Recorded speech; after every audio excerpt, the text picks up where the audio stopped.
Hello and welcome to another edition of No Nonsense with Pamela Wallen. There is a huge debate brewing online and, in fact, in capitals everywhere about the whole idea of a digital ID. And then what happens when we also have digital currency and when we have online regulation and monitoring by governments and when facial recognition through cameras becomes truly ubiquitous and every single movement can be tracked.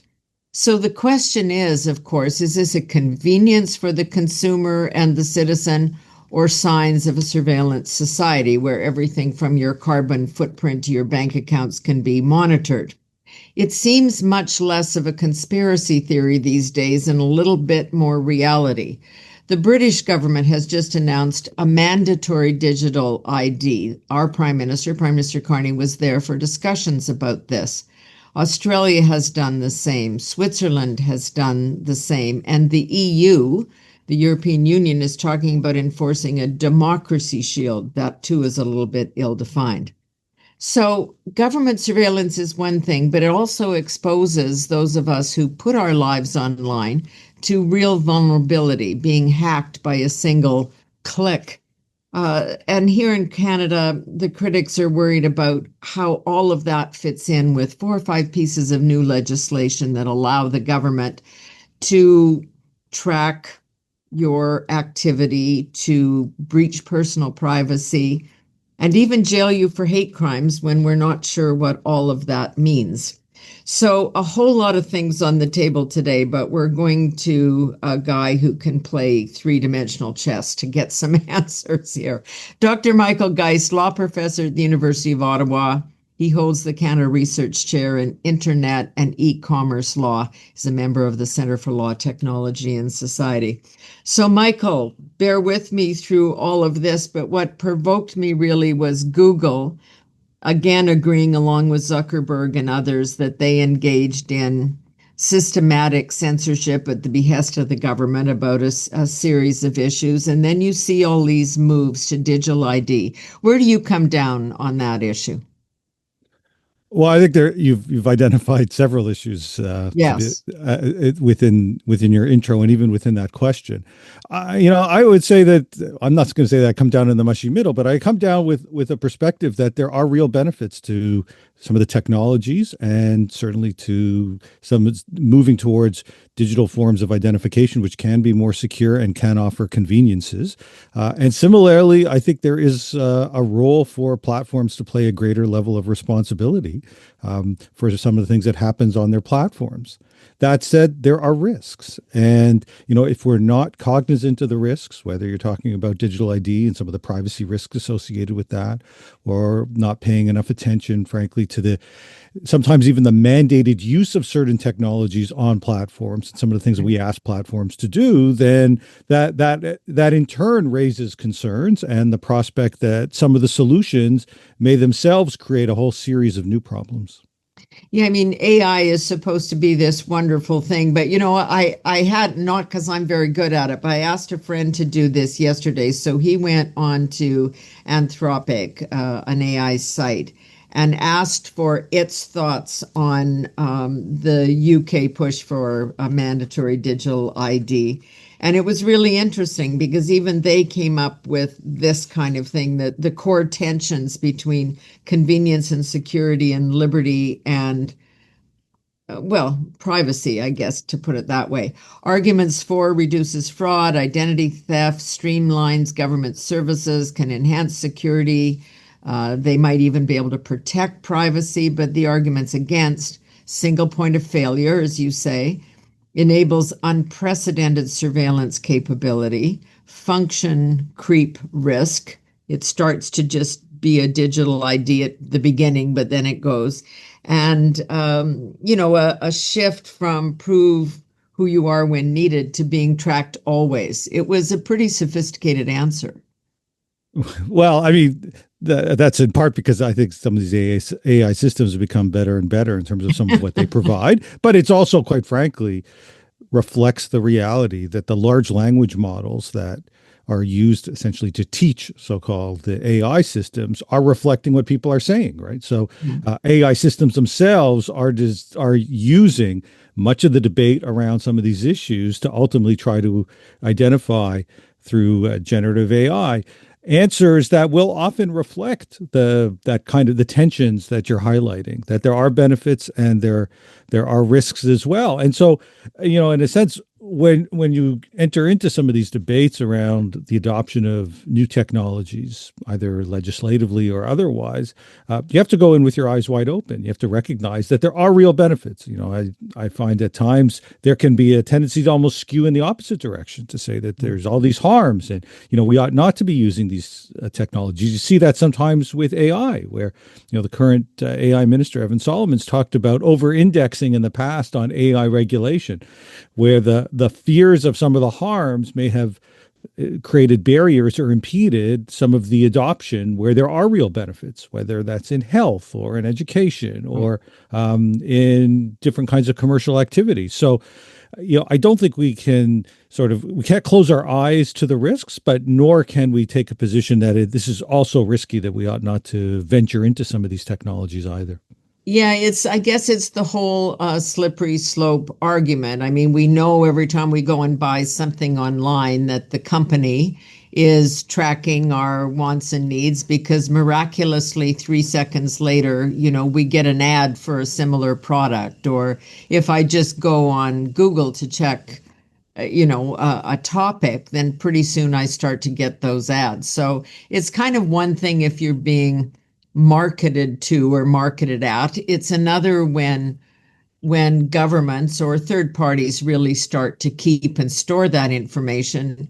They may not have any nefarious intentions right now, but we don't know if and when they will. No, of course, but I think you could say the same for some of the companies too. So, Exactly. so I think there are risks. Just to reiterate, Yeah. and you're right. There is an enormous amount of data collection that takes place. Sometimes we're cognizant of it. Sometimes it is happening, in a sense, so surreptitiously or in the background that we're often not aware of it. And it's only in those moments where you get the sort of that creep factor where something is displayed to you and it's like, well, how did you know that? And it's, well, they knew that in part because you've provided some of that information either on the basis of your own activities or the information that you've inputted and the like. And a lot of that stuff is being actively collected, at times being sold. And that raises, a host of significant privacy concerns. And it's a challenge to deal with some of these issues. I'll give you an illustration of just how hard it can be to figure out where the best place is to land on some of these things. We had the privacy commissioner just in the last couple of weeks release a notable decision involving TikTok. And his concern with TikTok, and it's not just this is a decision of both a federal commissioner and a number of provincial commissioners. The concern was primarily focused on underage children accessing the site. And so we know that there's a lot of kids on TikTok. That's a problem. TikTok itself says that it seeks to kick off users, especially under the age of 13. And it says that it removes about 500,000, 500,000 accounts per year in Canada alone of these younger kids. So they've got an active system to try to identify where underage kids are accessing the site. Now, everyone would say, great, you ought to be doing that. And the privacy commissioner said, not only ought you to be doing that, they said, you're not doing enough. We want you to do more. Well, here's the rub that I want to get to. So what does the commissioners tell TikTok? We want you to engage in more surveillance of your users. What we want you to do is establish new systems where you track facial recognition to see if you can identify if someone's under 13. We want you to track their text to try to identify whether or not they say anything that is suggestive of the fact that they might be under 13 or under. And then even that, they say, we want you to do more, because what happens if someone's just lurking on the site?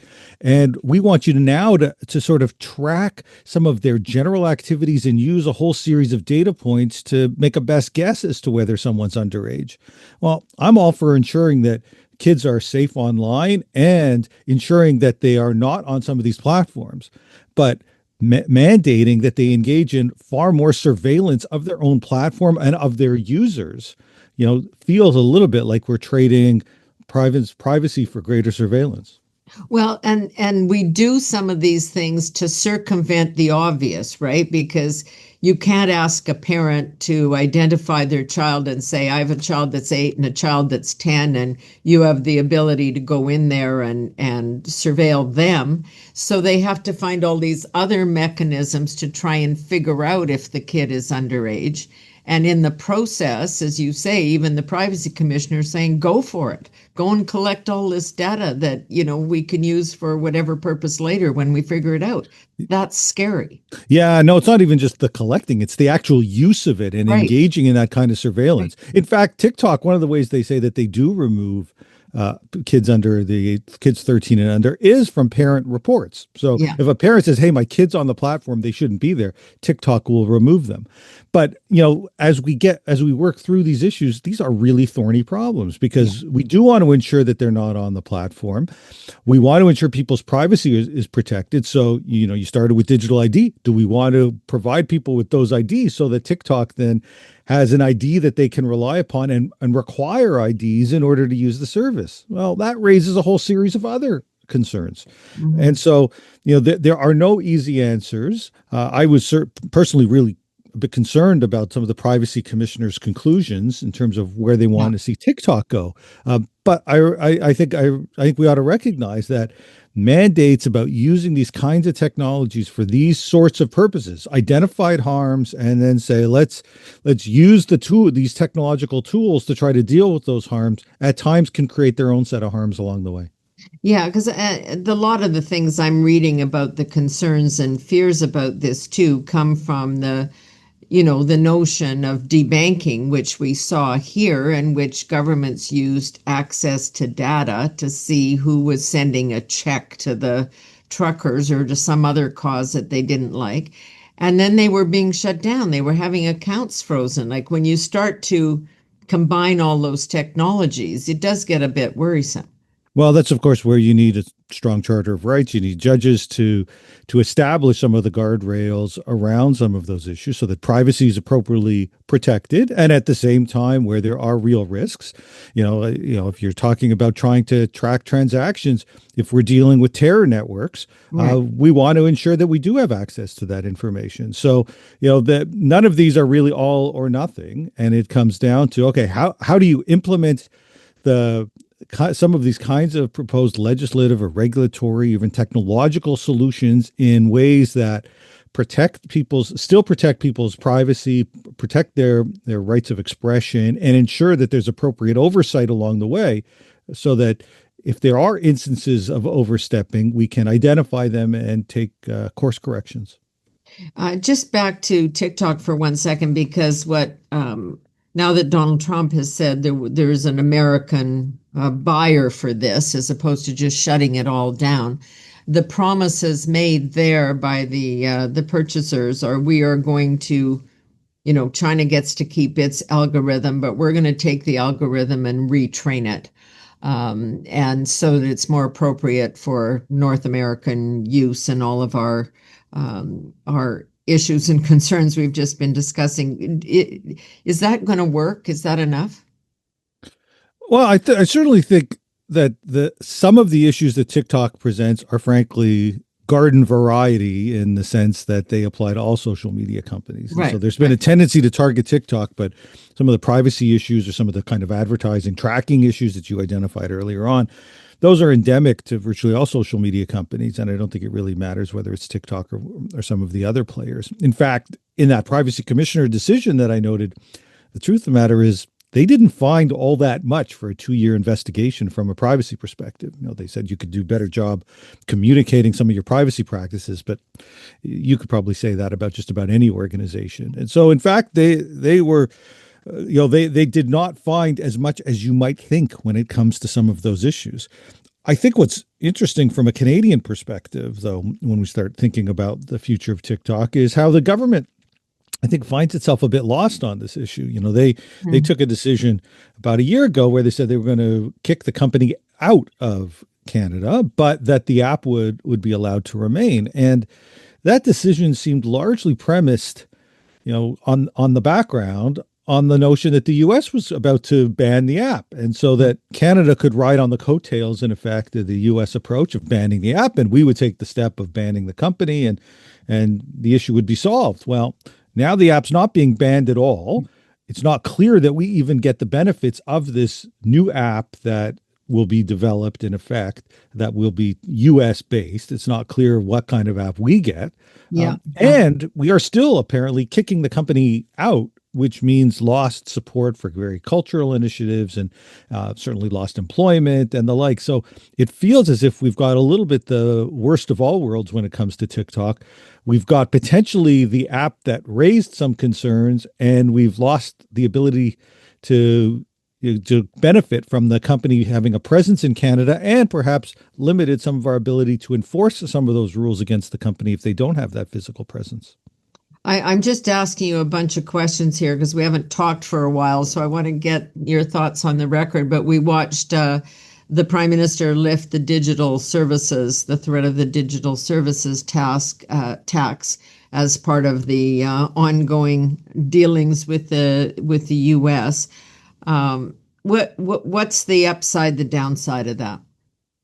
Well, as you know, I was pretty critical of the digital services tax for quite some time, and me too. And yes, indeed, and thought, frankly, that the government strategically had approached this in a really odd way. They were almost inviting some sort of retaliation. It was always clear that this was a likely outcome, and for a country that does its best often on some of these issues when it's got allies in multilateral fora, when we kind of bring together others.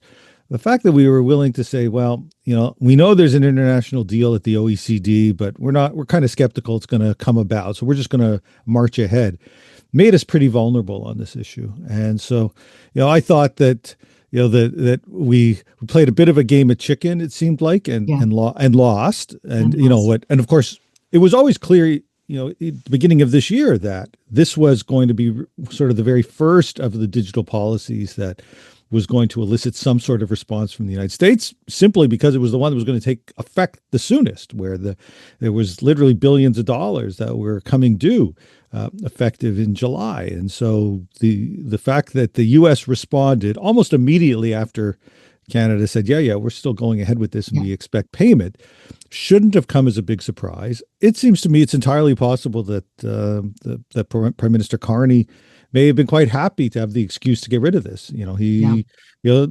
inherited a whole series of policies on the digital front from Justin Trudeau, and it's not entirely clear that he's all that supportive of many of them. And so the notion that he was forced, so to speak, to get rid of the digital services tax by Donald Trump, and we might see a bit of a replay potentially on, especially on the streaming law and some of those mandated payments.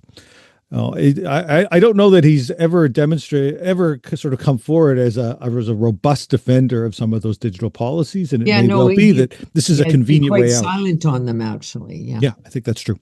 Yeah. So where are we on that? I mean, you and I have sat through many committees on this issue in the Senate, particularly with you giving testimony. And as you say, on the digital services tax, we heard testimony from everybody going, this won't fly, right? It's just not going to work, and the Americans are going to resist for all the right reasons on that issue. But we're proceeding. We've got Mr. Guilbeault, Minister Guilbeault, back in charge of all things internet-ish, although Minister Joly has some issues in her bailiwick as well under industry. But and he seems intent on going ahead with everything, all the online streaming, all of those things. There's no. Now, I don't know that he speaks for the government, but what's your overall sense, having listen to what he says versus what the Prime Minister doesn't say? Right. Well, listen, he's a government minister, so I presume he speaks for the government. I guess we should probably separate out the legislation that is now legislation. We'll do that. Acted, as opposed to what might be coming forward in the future. Yeah, for sure. And so in terms of what's already passed, of course, that is two pieces of legislation that you were very active on: Bill C-11, the streaming bill, and Bill C-18, the news bill. uh, they're both in effect. The C18 is kind of, there's a stalemate in effect with Meta, and I don't think anybody sees a significant change happening there. And Google is cutting a check, and that kind of is where we're at. In fact, the industry has started to move on now to thinking about AI. We were talking about AI earlier, and that's where its focus is. And even at the time, I'd written a piece in the Globe before this passed saying this bill is, looking in the rearview mirror when it's pretty clear that it's AI that's going to have a big impact, and it says not a word about that. And Right. now they're kind of waking up to that and trying to figure out what to do next. C11 though is a bit more interesting, where the CRTC is trying to sort out the various implementation rules. A lot of the specifics were always punted to the regulator to figure Yeah. out, and they've held a series of hearings. Those continue. And, they've had some initial decisions, but there are many more forthcoming, everything from what they're going to require streamers to pay to definitions around things like Canadian content, CanCon. And yeah, at the same time, we've got the streamers challenging even the initial decisions in the courts. We're waiting for some decisions there. So it's possible that the courts may grind some of this to a halt. And I think it is also possible that this does surface as an issue with the United States. Yeah. We as we're recording this, we just saw Donald Trump in the last few days talk again about 100% tariff on foreign movies. Yeah. It's a rather bizarre Nobody knows what that proposal. means. It's not clear at all what it means. Yeah. This is a service. It's an intangible, so the notion that you could tariff it in the way that you would tariff something automotive or Yeah. A an car. agricultural product or Yeah. whatever it happens to be, it's just something different. It just doesn't work that way. Yeah. But so I don't really think this comes that notion of a tariff ever really lands, because nobody does it, and there's a reason that nobody does it. But there are efforts to protect cultural sectors. In fact, we of course seek to protect our cultural sector, and there would be an irony that we might want to rely on some of our trade agreements to stop the U.S. from doing certain things in this area, but yet we've been the ones that have instigated exclusion of the cultural sector from many of our Absolutely. agreements. And now we've got the US focused a bit on that. But where I think the rubber may hit the road is if C11, if that online streaming bill through the CRTC really does play out in a way where foreign streamers, largely the US companies, are required to pay huge sums of money into a Canadian system for the creation of Canadian content, and you get those same streamers are not even eligible to access some of the resulting funds to help fund their creativity. That sure feels like the sort of thing that a Trump administration is going to say, hold on a second, you're taking hundreds of millions of dollars out of our industry and we see no benefit at all. We're not going to play that game. And whether or not this then rises to the level of yet a new trade issue, and there's pressure on Canada either to change some of its rules to allow foreign players to participate in the same way on an equal basis as Canadian players, which, undermine some of the policy rationale, but nevertheless, obviously addresses that fairness issue. Or there's pressure to say, hey, listen, if you want to require our companies to help promote your content, that's one thing. But if you want to take hundreds of millions out of our economy, that's something else entirely. And we start seeing that play out in the trade arena. Yeah, so that's there. Plus, as you say, the court activity. And then the other thing I just want to ask you about, because as you know, this was a huge concern of mine and many others, that this whole notion of under C18 of kind of using this money collected to subsidize the media in this country, with some very rare exceptions. All of the big players in Canada, CTV and CBC and Globe and Mail and National Post, all these guys, they're all getting money from government. And it fundamentally causes me great concern that, you tend not to bite the hand that feeds. And if you feed the national media, and they are, they're reluctant to criticize or scrutinize government, we've got a real problem. Yes, we do. And just about everybody has now started to take some of that money, Yeah, including even some of the previous holdouts, yeah, Western Standard, for example. So, yeah, yeah. um, so even those that for a while said no, they wouldn't take that money now do.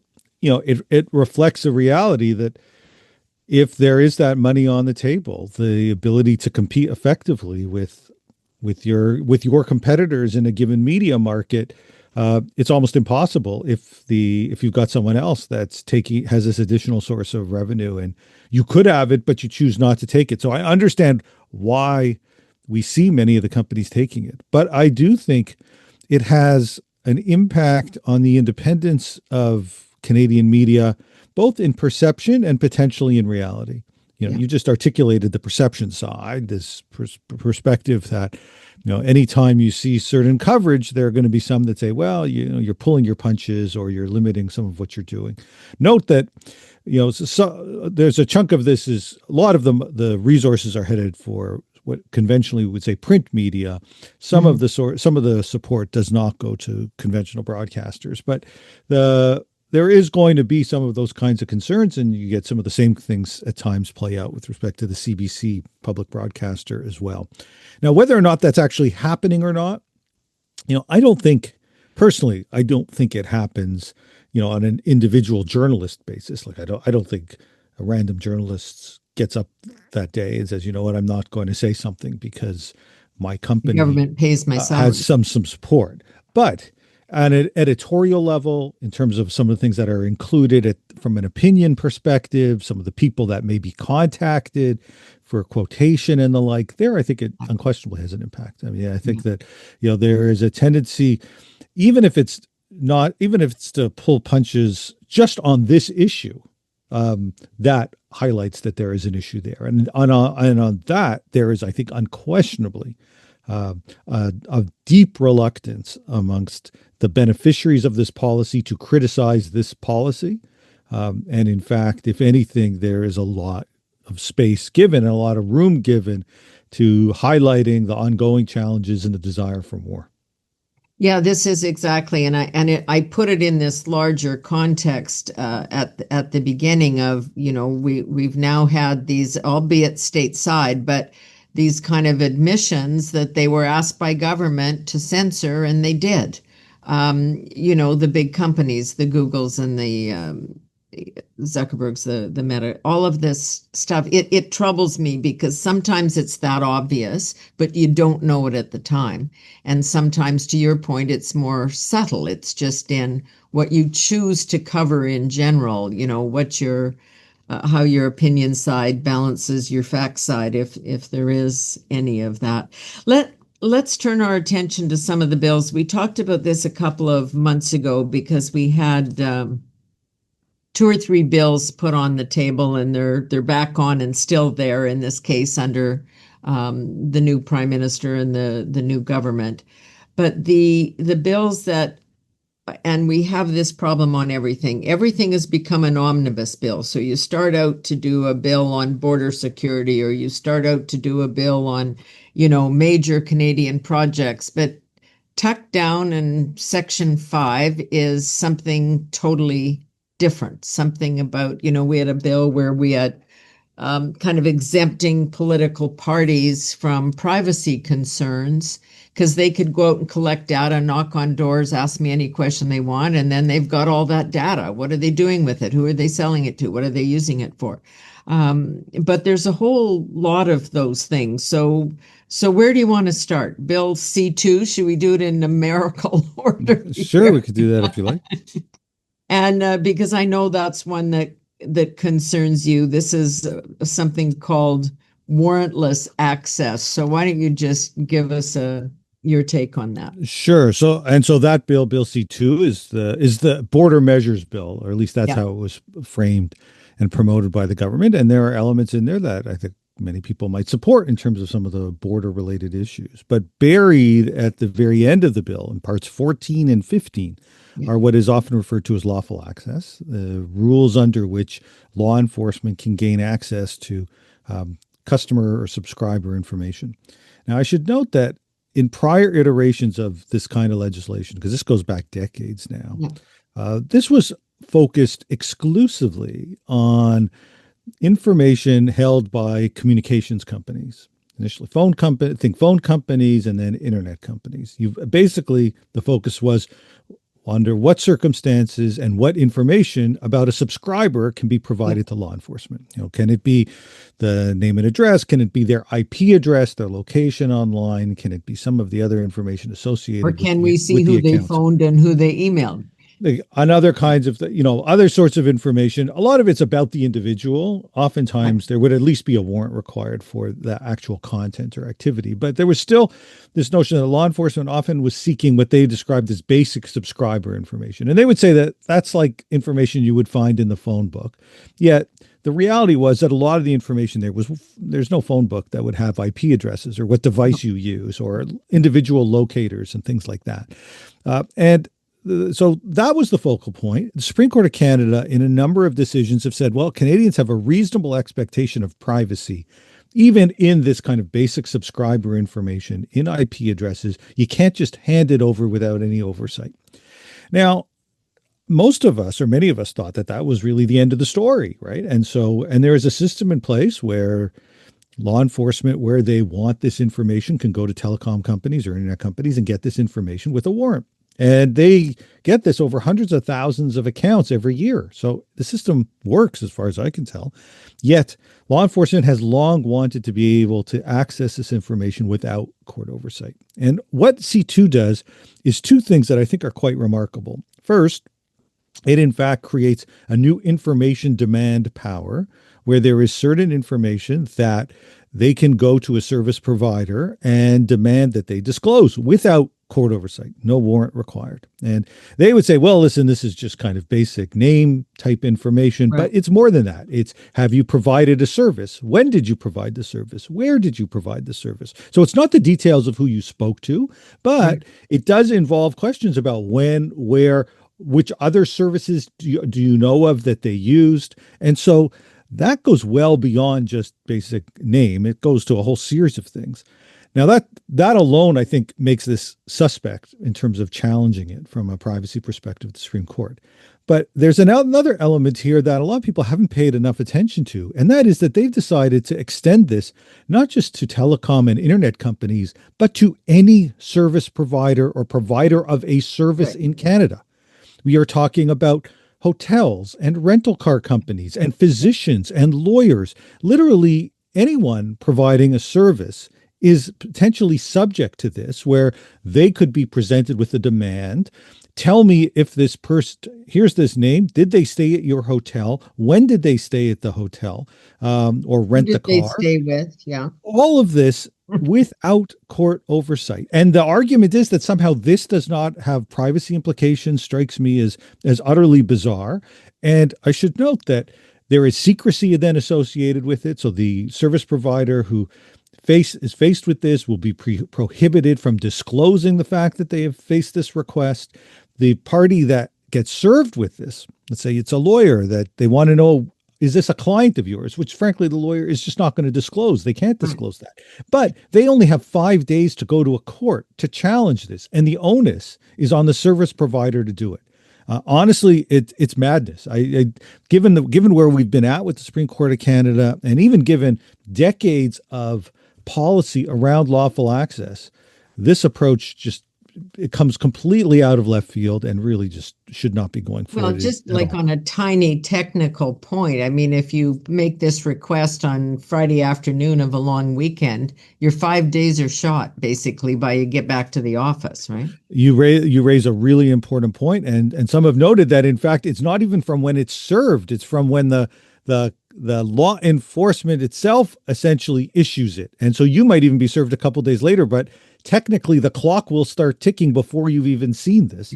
Now, any reasonable judge is going to say, you can't be serious. I'm going to still allow this challenge. But under what circumstances is it reasonable to think that we are going to offload the responsibility for all of these requests to challenge them on the party receiving this? Now, lawyers or physicians might say, well, listen, I got no choice. I got to do this. Right. But is every hotel, every rental car company, every hair stylists, I mean, just about anybody that could potentially face this. Are they all going to even know what to do to try to deal with this issue? And further, what of the transparency system that has developed over time, where the large internet and telecom companies have established transparency reports where they, at least in aggregate, provide information on how many requests they receive from law enforcement, how many they respond to, et cetera. So we have a sense of just how big the scope of all of this is. There's no transparency reporting. If you go to the Chateau Laurier in Ottawa and ask for a particular person, this is not going to happen. So what is going to happen is that so much of this is going to go effectively underground, both because there's no transparency reporting and there's prohibitions on disclosing the fact that these requests have been made at all. Okay, Bill C3, Citizenship Act. Is there anything there that is triggering you? Sorry, it's not one that I follow a lot, but it's not one that I Yeah, follow I think there are some closely. parts. I want to get to actually the ones that are so obvious, like the hate speech bill that has been put forward now, Bill C9. Yeah. And there's big sections there that have people concerned that it removes the Attorney General's consent need. So that just means you can have overzealous prosecutors that we don't even really have a definition of what a hate crime is. It's all about emotion, and you'll know it if you see it and all that kind of stuff. But when we're talking about huge fines or jail sentences, don't we need a little bit more specificity before we put this into law? Well, I think there are, in fairness, I think there are definitions in there. There are attempts, certainly within C9, to establish clear definitions around hate based largely on Supreme Court jurisprudence. So I don't know. I must admit, I'm less fussed about the definitional side, and Yeah. I do think that there are any number of issues that we need to will require careful study. I do think this starts from the right place, though. I think that we have seen an astonishing outbreak of Yeah. hate motivated issues in Canada over the last number of years. And while the response from some is to say, well, we already have laws to deal with this, I think it is abundantly obvious that they have proven ineffective. Whether that's because there's a reluctance of law enforcement to enforce or of prosecutors to seek to prosecute, or there's an absence of dealing with certain things, I think there is a need to become more active on some of these issues. And so elements of this law, or this bill rather, that, for example, deal specifically with intimidation for people that are Mhm. going to a place of worship or to a school or to a senior's residence. I mean, these are the sorts of things that we have seen play out in Canada over the last couple of years. And I think there is a real need to provide the legal tools to deal with some of those issues. But So we have some of those things in place, Michael, and what we've seen are, the pro-Hamas demonstrators on the street saying all Jews should be killed. We hate Jews, the end of Israel. Like certainly that would qualify now, and it just seems to be a lack of response. So I guess that's part of my issue too, is who decides what is hate and when.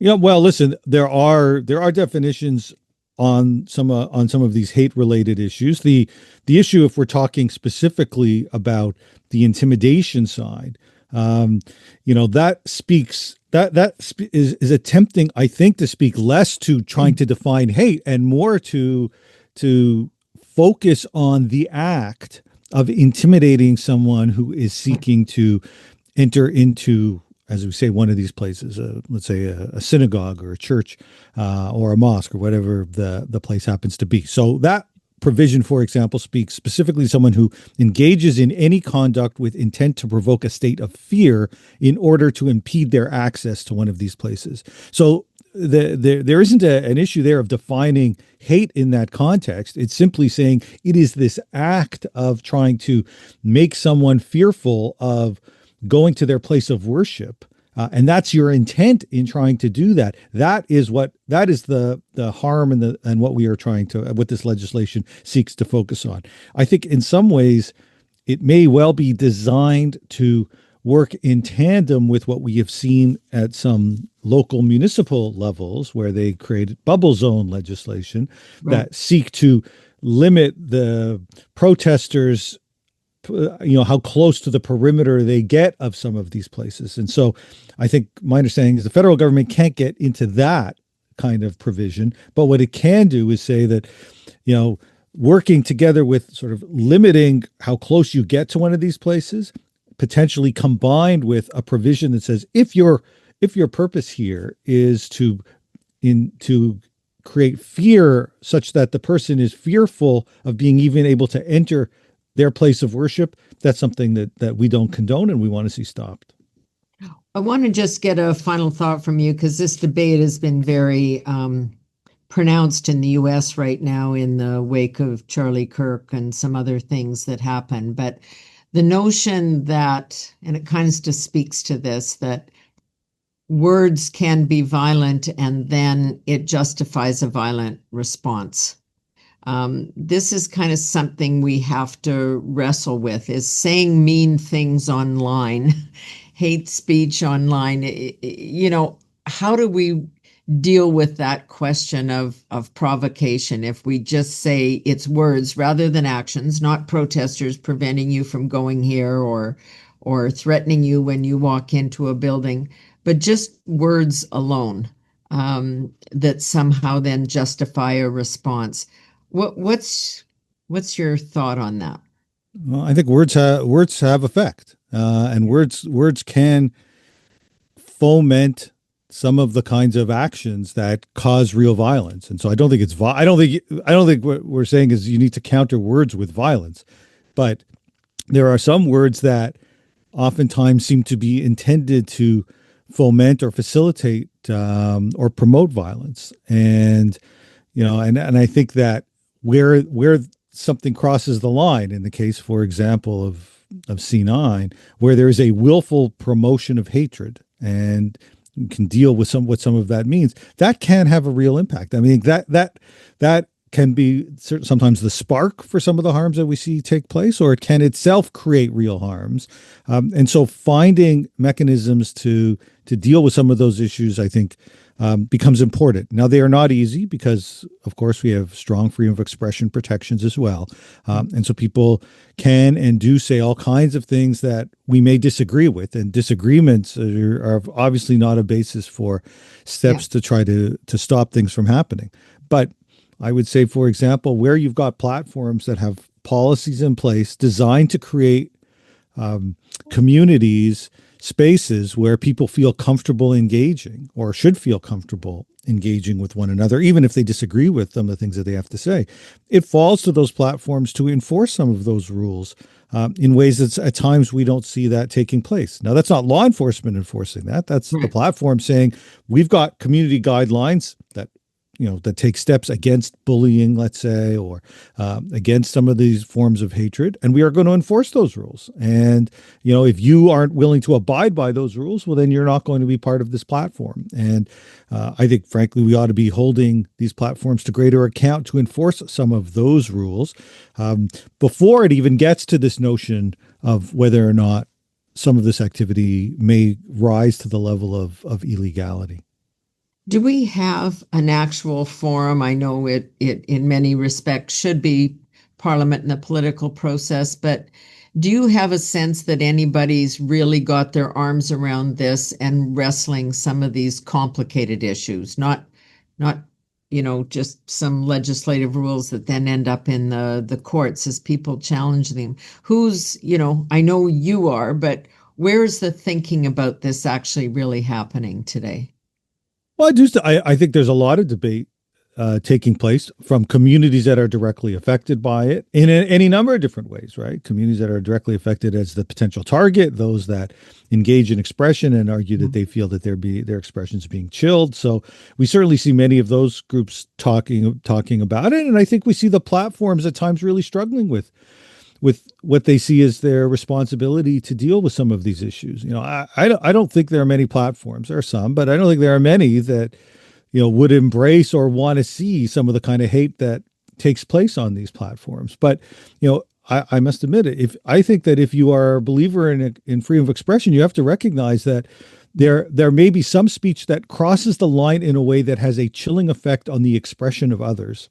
And so attempts to create community guidelines, frameworks, or legal rules that is pro-expressive because it ensures that everyone has that ability to speak out, I think is important. I can tell you from my own personal experience that when I speak out on anti-Semitism, as I have quite frequently over the last couple of years, at times some of the response that I receive would in many instances have a real chilling effect because it rises in my mind oftentimes to clear anti-Semitism and often just obvious hatred, and sometimes it rises to the level of a fear of violence, and so that itself has a potentially chilling effect. And so we are dealing with a really tough problem in terms of recognizing that at times there is a need to enforce some of these guidelines in order to benefit the expression rights of all. But doing that in a way that doesn't unduly limit the expression rights of any others is where it becomes very, very difficult to sort of draw those lines. We will continue to discuss it as you and I and many, many, many millions of others try to sort this out at a very difficult time. Michael, thank you so much. Oh, my pleasure. Thank you so much for having me. Michael Geist, professor of law at the University of Ottawa, where he holds the Canada Research Chair in Internet and E-commerce law. And he does spend a lot of time thinking about this and testifying in front of Parliament to try and educate both the politicians and the public. So we appreciate your efforts. Thank you for your service on this. We'll talk again soon, Michael. Okay, look forward to it. Thanks. Thanks a lot. And thanks. Okay, thanks. That was fun. Thanks to all of you for joining us today, and we'll see you again very soon. Bye for now.